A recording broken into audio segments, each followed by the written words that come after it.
Now to the South Island. Claire Sherwood is with us, News Talk ZB South Island News Director. Claire, good morning. Good morning. Good to have you here. Good to see you. What are we talking about? Well, first off, we've got a coroner's report through about 10-year-old Tegan Chen.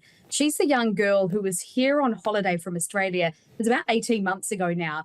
Her and her family, her parents and her two older brothers went for a walk in Fiordland and came to an area known as Marian Creek. Now, interestingly, the coroner has made special mention of the fact that Marian Creek is much more like a fast-moving alpine river than a creek as we may know it.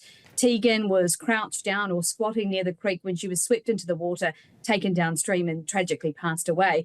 The coroner has now released a report, and importantly, the coroner never looks to lay blame. They rather look to find what we could do to stop this from ever happening again. One of the things that the coroner has made special mention of in the report about Tegan's death, though, is praise for the Department of Conservation and the work they've done in the Marian Creek area since Tegan's death. And that includes better signage, for example, much more clear signage, and an upgrade of the platform where her family had been visiting. That only reopened just last month. So the coroner says, look, this is exemplary in terms of response to something so tragic, and that will certainly help to avoid this ever happening again.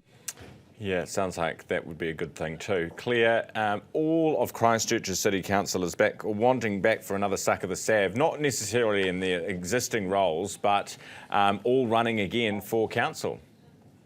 All 16 of Christchurch City Councillors exactly running again this local body election come October in some capacity. The only one who doesn't want her existing seat is Sarah Templeton, who has actually thrown everything at a mayoral bid up against Phil Major. So she will, if she misses out on the mayoralty, she will vacate her seat as the Heathcote councillor. Some other areas are really interesting. We've got Raf Manji, of course, a former city councillor and also the former leader of the Opportunities Party. He's having a bid at a council seat in the central city against incumbent Jake McClellan. And we've also got people like Tony Simons, who's been a really vocal anti-housing density spokesperson, coming up against the incumbent Tyler Harrison Hunt in the seat of Riccarton. So it's going to be interesting here, despite the fact that all 16 are going again, and Christchurch will certainly have the option to go with the status quo or perhaps look for some change.